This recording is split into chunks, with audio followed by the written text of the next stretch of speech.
The first snow of December 1927 was still soft on the ground when old George Halloran walked out onto the frozen surface of Miller's Lake with an ice saw over his shoulder and a golden dog trotting at his heels. He was 71 years old that winter. His back had a permanent bend at the shoulders, as though he had spent his life carrying something heavy that no one else could see. The saw he carried was longer than a man was tall, and the teeth of it had been sharpened so many times over the decades that the blade was thinner in the middle than at either end. The town of Ashbrook Hollow watched him from the shore. It was Saturday morning, and men gathered outside the feed store in wool coats, smoking hand-rolled cigarettes, talking about grain prices and the price of coal. When George passed by them with his sledge and his saw and his dog, one of them called out, "Cutting already, George, ain't even Christmas yet." George did not answer. He walked past them with the same slow, deliberate pace he had used for the last 30 years. The dog, whose name was Pilot, glanced once at the men and kept moving. "He's gonna hoard the cold again," another man said, loud enough for the wind to carry. "Man stores winter like other folks store gold." Laughter drifted across the lake behind him. George heard it. He had been hearing it for a long time. The place he worked was near the eastern shore, where the water ran shallow and the ice froze thickest first. He set down his tools.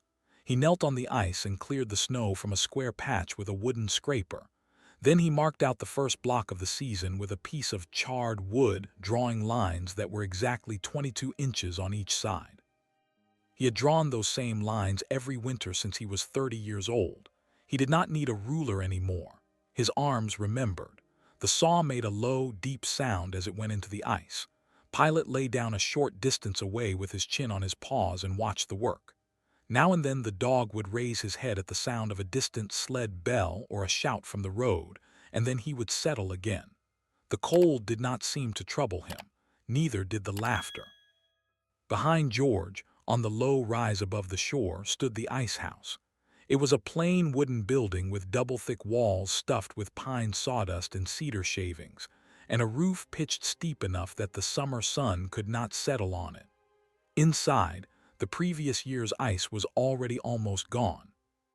He had given most of it away in small deliveries through the summer, a block to the schoolhouse when the water pump broke down in August, another to the widow Callahan when her husband was laid out for burial, and the funeral had to wait 2 days for family to arrive from Cleveland. He had asked for nothing in return.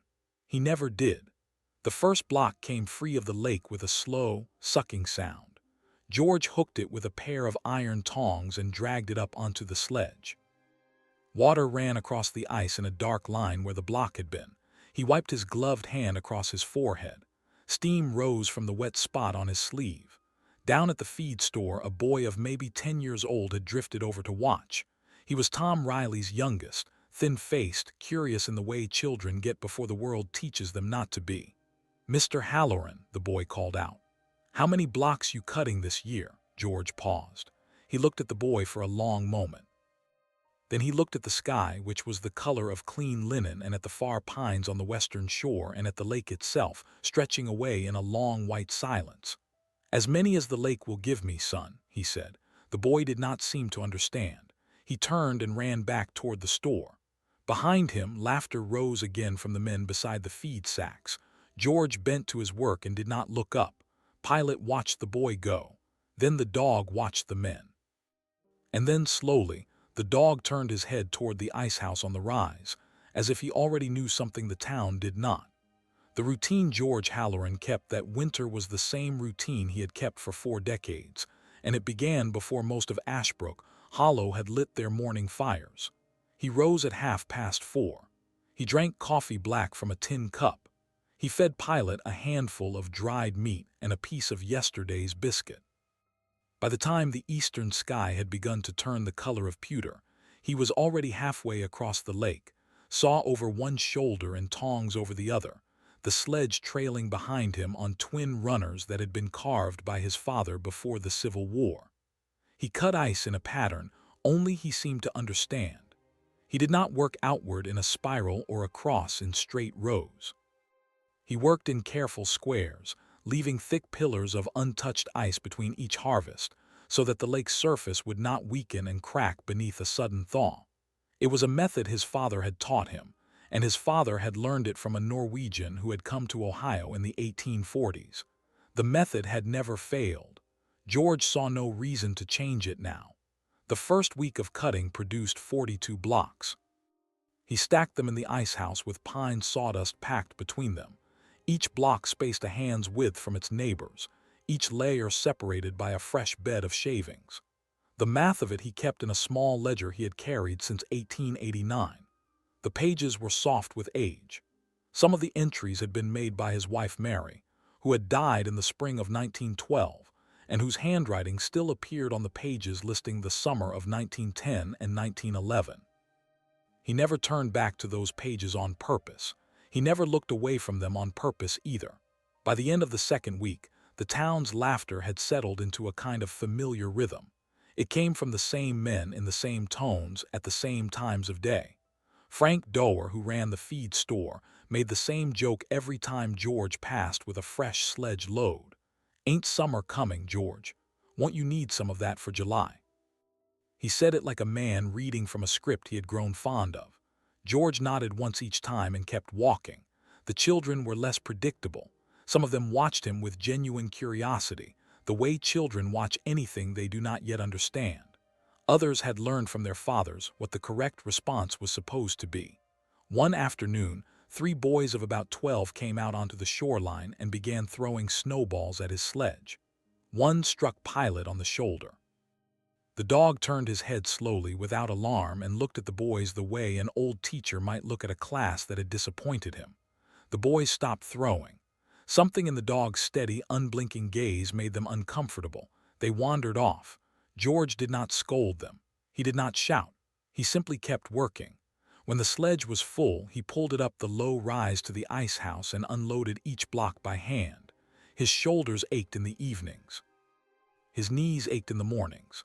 He soaked his hands in warm water and lard before bed, and he slept in the chair beside the stove more often than in the bed upstairs. The bed upstairs was cold in a way that had nothing to do with winter. In town, the bets began around the second week of January.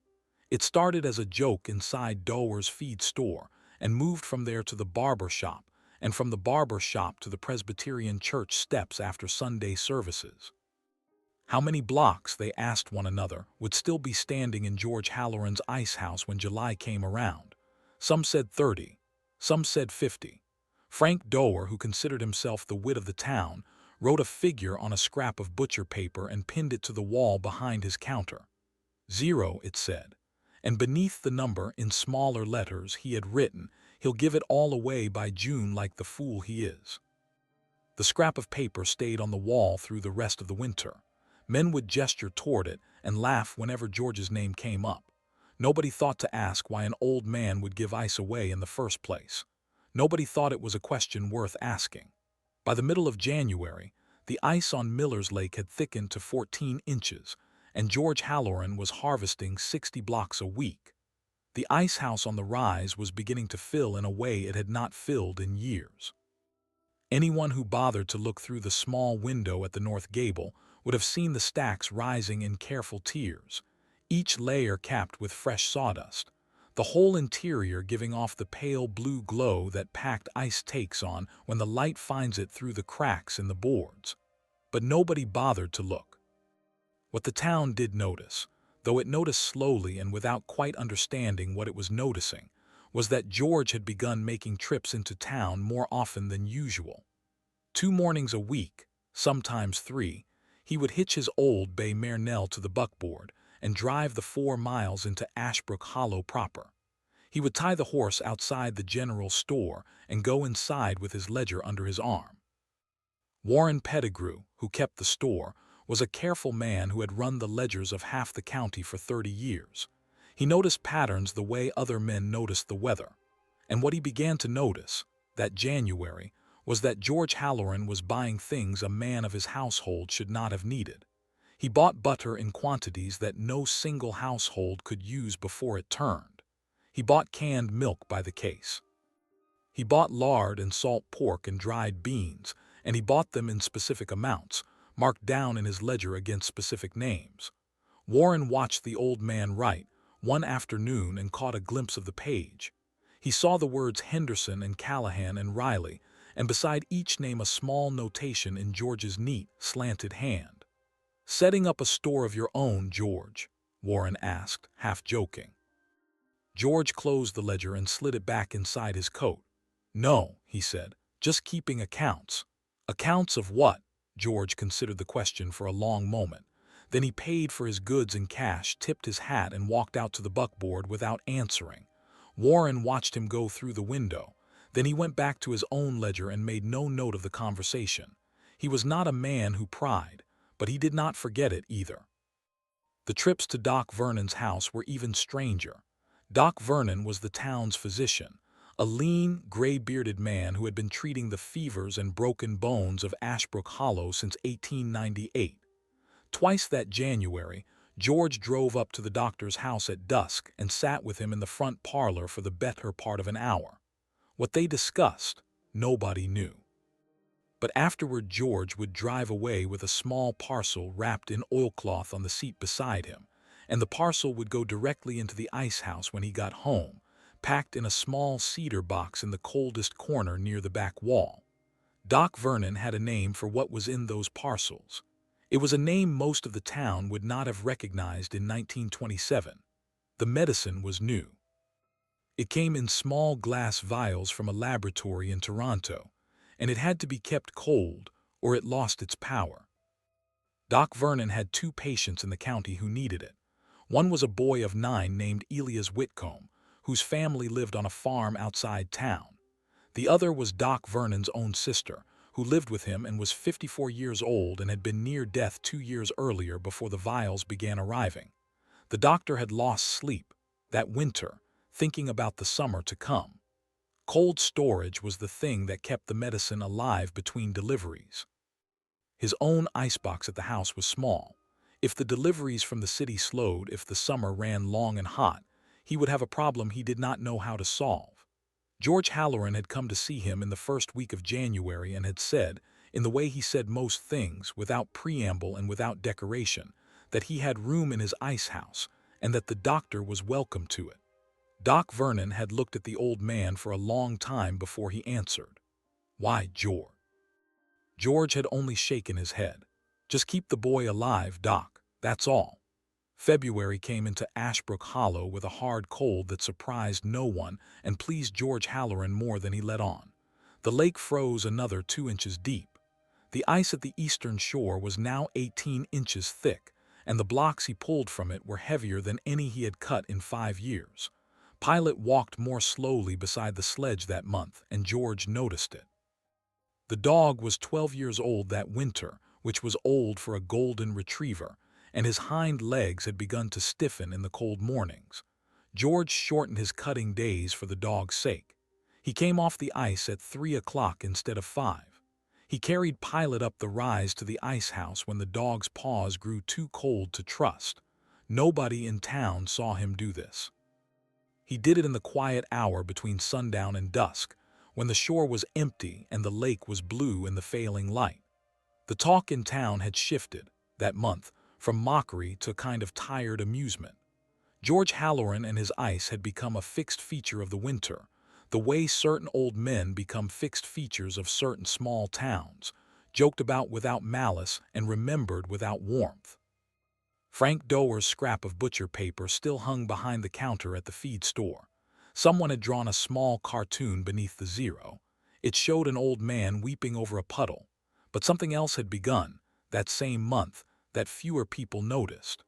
Warren Pettigrew, keeping his careful ledgers at the general store, had started to see a pattern in George's purchases that troubled him. The old man was not just buying butter and canned milk anymore. He was buying specific things for specific households. A bolt of soft cotton flannel of the sort women bought for newborn wrappings had been carried out of the store on a Wednesday in early February. The Riley family, out on the North Road, was expecting a child in July. Warren had heard Mrs. Riley mention it herself. The bolt had gone into George's buckboard, and Warren had watched it go and had said nothing. The next week George bought 2 pounds of white sugar and a small tin of pure vanilla extract. Warren happened to know that Nell Henderson, whose husband ran the sawmill, had a birthday in the last week of July, and that her mother, when she was still living, had made her a vanilla sponge cake every year without fail. Nell's mother had died in 1926.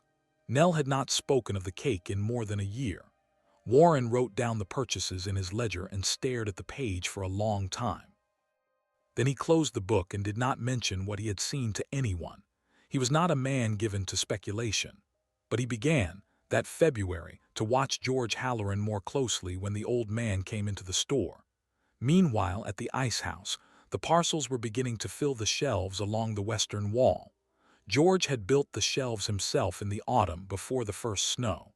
They were narrow, made of pine, and lined with clean cheesecloth.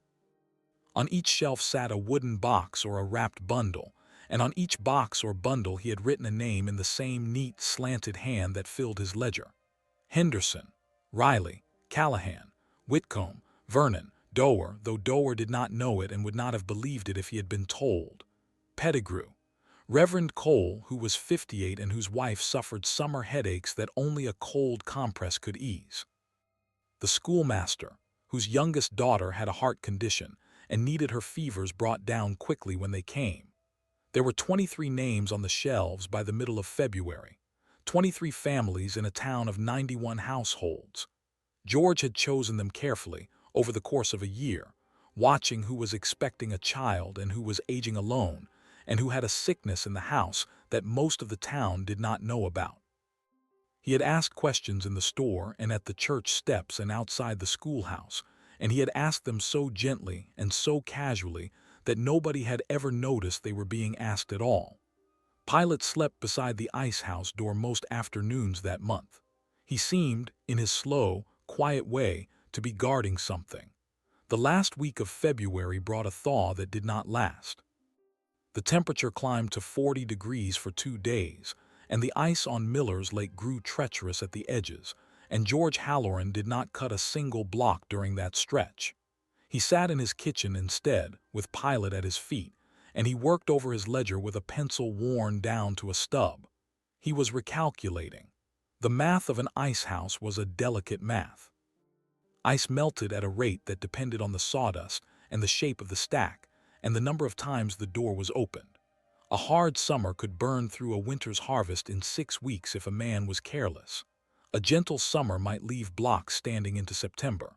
George had learned, over 40 years, to plan for the worst possible summer, and then to add a third again for a summer worse than that. He did not know why he was adding more that year than he had ever added before. He only knew that something in the sky and something in the way the crows had flown south in October had set a quiet urgency inside him, and he had learned in a long life not to argue with quiet urgencies. By the 1st of March, he was cutting again. The blocks he pulled in early March were the last good blocks of the season.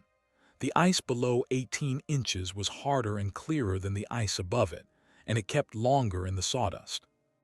He worked those days from before sunrise to full dark, and he ate his lunch standing on the ice, and Pilot lay wrapped in an old wool blanket beside the sledge. It was during that first week of March that Emma Callahan came out to the lake. She was the widow Callahan, though the town rarely called her by her first name. Her husband had died 2 summers before, of a stroke that had taken him in the middle of a Sunday dinner. She was 46 years old that winter, and she lived alone in the small white house at the end of Cedar Lane, and she kept 2 goats and a garden and a small income from taking in sewing. She had not remarried. She had not, so far as anyone knew, considered it. She walked out onto the shore of the lake that morning wrapped in a gray wool coat, carrying a covered basket. She stopped at the edge of the ice, uncertain, and George saw her from 100 yards out and set down his saw. He came in from the ice slowly, mindful of the cracks near the shoreline. Pilot rose from his blanket and walked beside him. "Mr. Halloran," she said when he was close enough to hear her.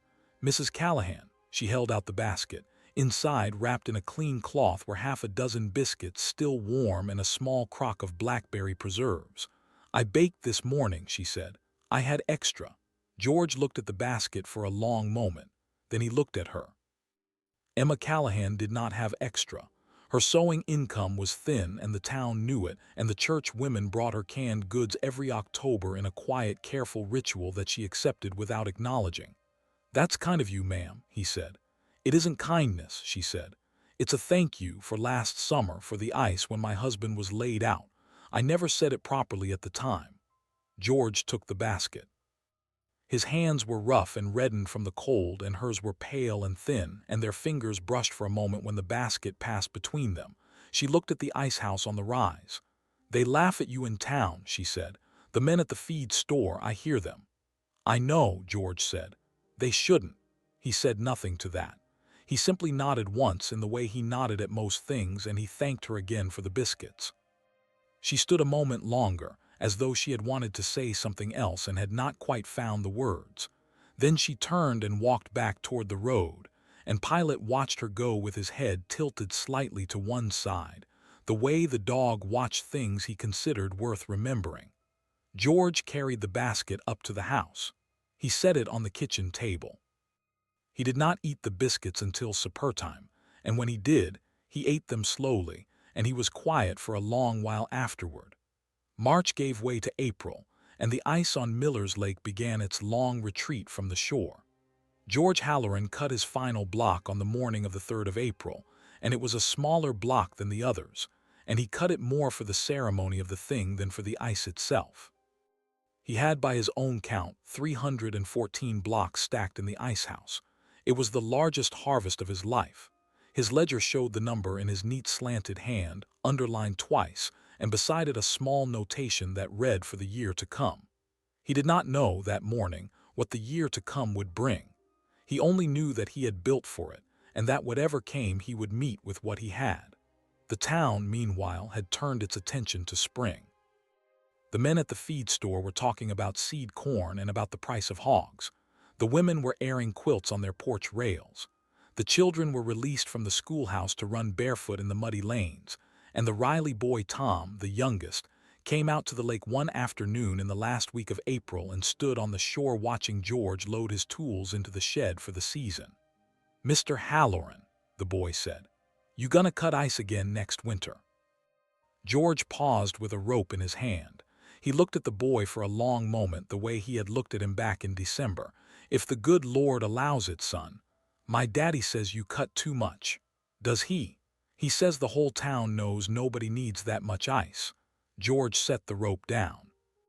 He walked over to the boy and knelt on one knee, so that his face was near level with the boy's face, and he looked at him with the steady gray eyes that had made 3 older boys drop their snowballs back in January. "Son," he said, "there's things a man does because he needs them, and there's things a man does because someone else might." The boy considered this. He did not look as though he understood it exactly. But he did not look as though he wanted to laugh at it either. "Yes, sir," he said. George stood up slowly. His knee cracked as he rose. Pilot, who had been lying in the grass beside the shed, got up and walked over to the boy and pressed his nose against the boy's small, cold hand. The boy scratched the dog's ears for a moment. Then he ran off up the road toward home, and George watched him go, and he did not know why, but he felt something turn over quietly in his chest as the boy disappeared around the bend. May came in wet and cool. It rained 6 days out of 7 in the first 2 weeks of the month, and the men at the feed store began to worry aloud about the wheat. The seed had gone in on schedule, but the ground was cold, and the germination was slow. Frank Dower said it would come right in June. He said it with the confident tone of a man who has said such things every May for 20 years and has been right about half the time. But then June came, and June did not come right. The rain stopped on the last day of May, and it did not fall again for a long time. The first week of June was warm and clear and pleasant, and the town welcomed it. The second week was warmer. By the middle of June, the temperature was climbing past 90 degrees by noon each day, and the wind that came off the western fields was hot and dry and smelled of dust. The men at the feed store stopped joking. They stood outside in the mornings and looked west and said little. Warren Pettigrew, keeping his ledger at the general store, noticed that ice deliveries from the city were slowing. The truck from Cleveland that usually arrived on Tuesdays came in on Wednesday one week and Thursday the next. The driver said the roads were softening in the heat. He said the ice was melting faster in the truck bed than the company had planned for. He said next week he would try to make the run on a Monday, to beat the worst of the afternoon sun. Next week, he did not come at all. The last week of June brought the town of Ashbrook Hollow into a heat it had never known. The thermometer outside the general store climbed to 98 degrees on Monday, 101 on Tuesday, 104 on Wednesday. By Thursday it read 106, and Warren Pettigrew tapped the glass 3 times to be sure the needle had not stuck. It had not. The town began to unravel in small ways at first, and then in larger ways all at once. On Monday, Mrs. Riley, who was 7 months along and past the point where the walk into town was easy, sat down heavily in the shade of the elm tree outside the church and could not get up again. 2 women carried her home in a wheelbarrow padded with quilts. Doc Vernon came out to see her and left with a grim face. He told her husband to keep her cool. He told him to bring the fever down if it came. He did not say how a man was supposed to bring a fever down in a house where the well was running warm and the air was hotter inside the walls than out. On Tuesday, the butcher Ernest Kroll lost his entire week's stock. His icebox at the back of the shop had been struggling for days, and by Tuesday morning the ice in it had melted to a thin gray puddle, and the beef and pork and chicken that had been hanging in his cooler had gone soft and rank in the heat. He carried it all out behind the shop and buried it in a pit. He came back inside white-faced and did not open the shop for the rest of the week. On Wednesday, the milk began to sour before it reached the porches. The dairy farmers who brought their morning cans into town found them curdled by the time they arrived. Mothers with infants stood on their front steps with empty bottles and looked at each other across the fences and did not know what to say. On Thursday, the ice truck from Cleveland did not come, nor did it come on Friday. On Saturday, a boy rode in from the county seat with news that the truck had broken down 40 miles east and that the ice inside it had melted before the driver could get help. The company was not sending another until the heat broke. Nobody knew when the heat would break. By Sunday, the wells were dropping. Old Miss Trelawney's well on the South Road ran dry by noon. The Reverend Cole's well was down to 2 feet of muddy water. The town pump on the square, which had never in living memory run slow, was giving up half its usual flow, and the water that came out of it was warm and metallic and smelled faintly of iron. The crops in the fields began to yellow. The wheat, already thin from the cold May, began to curl at the edges. The corn, which should have been knee-high by Independence Day, stood stunted and pale in the rows. The men at the feed store did not gather outside anymore. It was too hot to stand in the sun, and the shade under the eaves felt little better. Doc Vernon made his rounds that week in a state of quiet dread. Old Mrs. Fenwick, who was 79, collapsed in her kitchen on Monday afternoon and had to be laid out on the parlor floor with wet cloths on her forehead. Her daughter said the cloths would not stay cool. The water in the basin turned tepid within minutes. Doc Vernon changed the cloths himself and went home that night and sat in his front parlor with his head in his hands and thought about the vials of medicine in his icebox and about how long they would last if the heat kept on. On Tuesday morning of the second week, the schoolmaster's youngest daughter, the one with the heart condition, spiked a fever of 104. Her mother sent word to Doc Vernon before dawn. Doc Vernon came at once and found the child limp on the couch, her lips cracked, her breathing shallow. He asked for ice. There was no ice in the house. He asked for cold water. The water from the tap was warm. He asked the mother if there was any place at all, where cold might still be found in Ashbrook Hollow. The mother looked at him. She said one word: Halloran. Doc Vernon rode out to George Halloran's place before the sun was fully up on Wednesday morning. He rode hard, and his horse was lathered when he came up the lane, and Pilot met him at the gate with a low bark that was more greeting than warning. George was already awake. He had been awake, in fact, since long before dawn. He had heard the sound of a horse coming from a mile away, the way old men who live alone learn to hear such things, and he had put on his coat and walked out to the porch to wait. Doc Vernon dismounted without ceremony. His hat was off before his feet touched the ground. "George," he said, "the Halston girl, the schoolmaster's youngest, she's at 104 and rising." George nodded once. He did not ask questions. He turned and walked toward the ice house, and Doc Vernon walked with him, and Pilot walked a step behind them both. The doors of the ice house had not been opened since the 3rd of April. George unwound the wire that held them shut and pulled them wide. The cold that came out of the interior was a physical thing, a wall of it, and Doc Vernon took a step back before he took a step forward. The interior was dim, lit only by the shafts of morning light that came through the small gable window, and the ice inside glowed pale blue where the light struck it. The stacks rose almost to the roof beams. 314 blocks, packed in sawdust, spaced by a hand's width, layer upon layer. And on the western wall, along the narrow pine shelves, sat the parcels.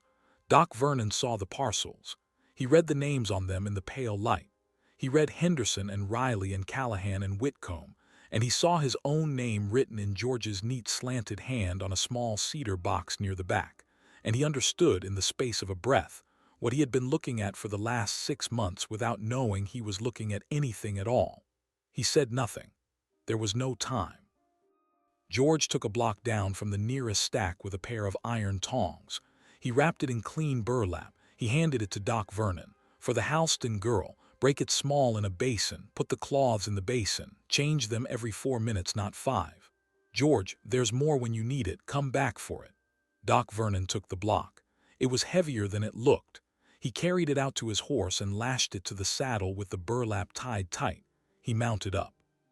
He looked down at George, who stood in the doorway of the ice house with Pilot beside him. "How long have you been doing this?" he asked. George looked at him for a long moment. "Long enough," he said. Doc Vernon rode back into town at a hard trot. He carried the ice to the schoolmaster's house, and he broke it small in a tin basin, and he laid the cold cloths on the child's forehead and on her wrists and on the pulse points of her neck, and he changed them every 4 minutes as George had told him. And by the middle of the afternoon, the child's fever had come down to 101, and by evening it had come down to 99. And by nightfall she was sleeping quietly with her breathing steady, and her lips no longer cracked. The schoolmaster stood on his front porch in the dusk and wept. His wife stood beside him with her hand on his arm. The news went through Ashbrook Hollow the way news travels in a small town at the end of a terrible week. It went from the schoolmaster's house to the Halston aunt 3 doors down, and from the aunt to the Reverend Cole's kitchen, and from the kitchen out into the street, and by Thursday morning there were 14 people standing at the gate of George Halloran's lane. They stood in the road with their hats in their hands. Some of them had brought empty pails. Some of them had brought nothing but themselves.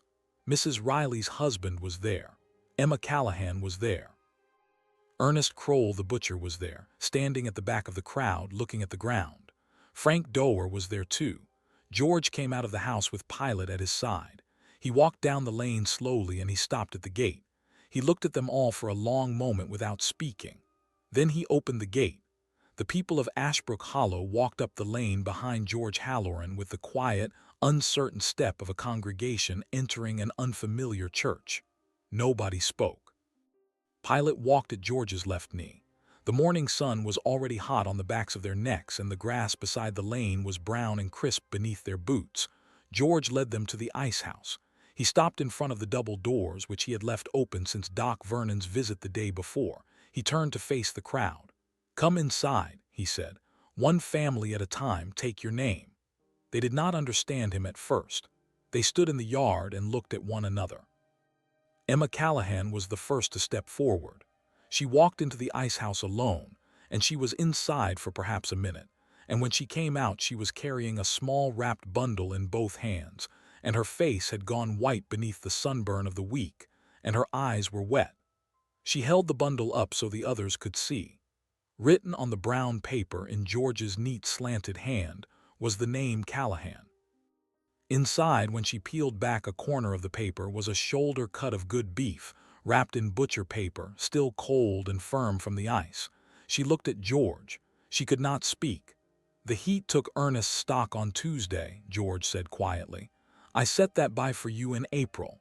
Emma Callahan pressed the bundle against her chest. She walked past him without a word and stood at the edge of the yard, and her shoulders shook. And Pilot walked over and pressed his head against her hip and stood there beside her. One by one the others went in. Mrs. Riley's husband came out with a cedar box in his arms, and inside the box were 24 bottles of canned milk, and a stack of folded flannel wrappings, and a small tin of the salve that midwives used on newborn skin. He stood in the yard holding the box and looking at George, and could not seem to understand what he was seeing. His wife was 7 months along. The milk was for the child that had not yet come.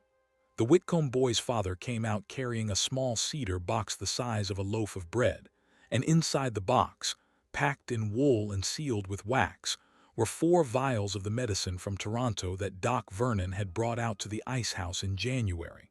The father did not open the box. He knew what was in it. He had been rationing his son's supply since May, and he had been lying awake at night for 3 weeks trying to work out how long the last vial would keep in the heat. And now he stood in the yard with the cedar box in his hands, and he could not look at George at all. Nell Henderson came out with the sugar and the vanilla and a small note that said, "Only for the cake, from your mother's recipe." She read the note twice standing in the yard. Then she went and sat down on the step of the ice house and put her face in her hands, and nobody disturbed her for a long time. Doc Vernon's cedar box held the sisters' medicine, enough for the whole summer. The Reverend Cole's parcel held cotton batting and a small brown bottle of a tincture that his wife used for her headaches. The schoolmaster's parcel held a full block of ice reserved specifically for the girl who had almost died the day before, with a note that read, "Use this before any of the others." Frank Doerr stood at the back of the crowd for a long time before he went in. When he did go in, he was inside for longer than any of the others. When he came out, he was carrying a small bundle wrapped in brown paper, and his face was the color of ash. He walked past George without speaking. He walked out of the yard and down the lane, and he did not turn around, and he did not come back that day.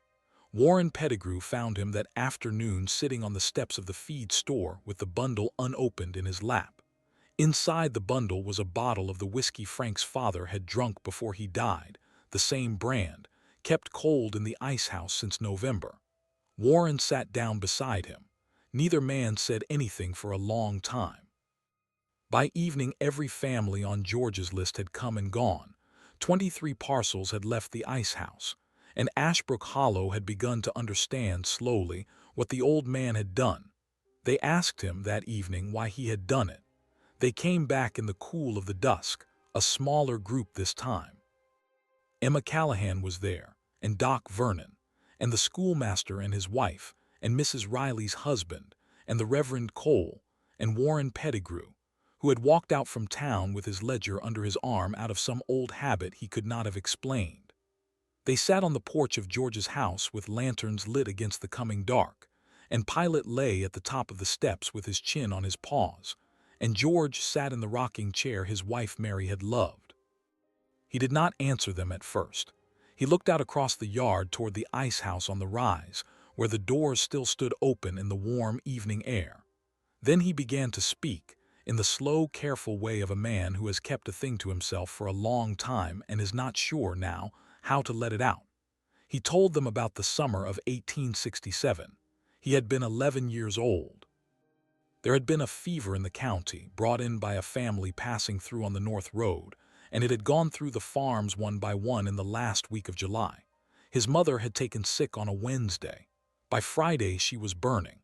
Doc Meacham, who had been the doctor then, had said that if they could bring her fever down, she might live. He had said it needed ice. He had said cold water would not be enough.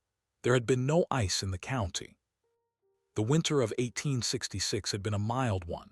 The ice houses had emptied by May. Doc Meacham had ridden to 3 farms and to the county seat and had come back with nothing. George's mother had died on the Saturday at 3 in the afternoon, in a bed damp with the water his father had been carrying up from the well by the bucket. She had been 34 years old. George stopped speaking for a moment. Nobody on the porch moved. He said his father had never spoken of it again. He said his father had died in the spring of 1889 and had cut ice every winter of his life after that summer and had never once said why. George had learned the reason on his own slowly over the years. He had sworn, standing at his mother's grave the following spring, that no one on any land of his would ever go without ice again if the good Lord let him have the strength to cut it. He had kept that promise for 40 years. Some years the ice had not been needed. Some years he had given it away for lemonade at church picnics and for the aching backs of old men and for nothing more urgent than the pleasure of a cold drink on a hot afternoon. He had never told anyone why he cut so much. He had never expected to be paid back. He had never expected to be understood. "I only cut it," he said, "so it would be there." Nobody spoke for a long time after that. Emma Callahan was crying quietly. Doc Vernon was looking at his hands. The Reverend Cole had his eyes closed. The heat broke on the 15th of July. A hard rain came in from the west and fell for 2 days, and the wells filled and the fields greened, and the crops that had not yet died came back slowly through the rest of the summer. The town returned to itself, but something in it had changed, and everyone knew it, though nobody knew quite how to say it. That November, when the first hard frost came, 40 men from Ashbrook Hollow walked out to Miller's Lake with saws over their shoulders. Frank Doer was among them. So was Ernest Kroll the butcher. So was Warren Pettigrew. So was Tom Riley, who was 10 years old and carrying his father's smaller saw and who walked beside George at the head of the group. George showed them the pattern his father had taught him, the careful squares, the pillars of untouched ice between. The Norwegian method from the 1840s. They cut through the short winter days, and they filled his ice house first, and then they filled a second one that the town built on the shore of the lake that autumn with money raised at the church. Pilate watched from the shore, wrapped in an old wool blanket. He was 13 years old that winter, and he did not walk on the ice anymore. But his eyes followed George wherever George went, and when George looked back toward the shore, the old dog was always there. The town did not laugh anymore. It never did again.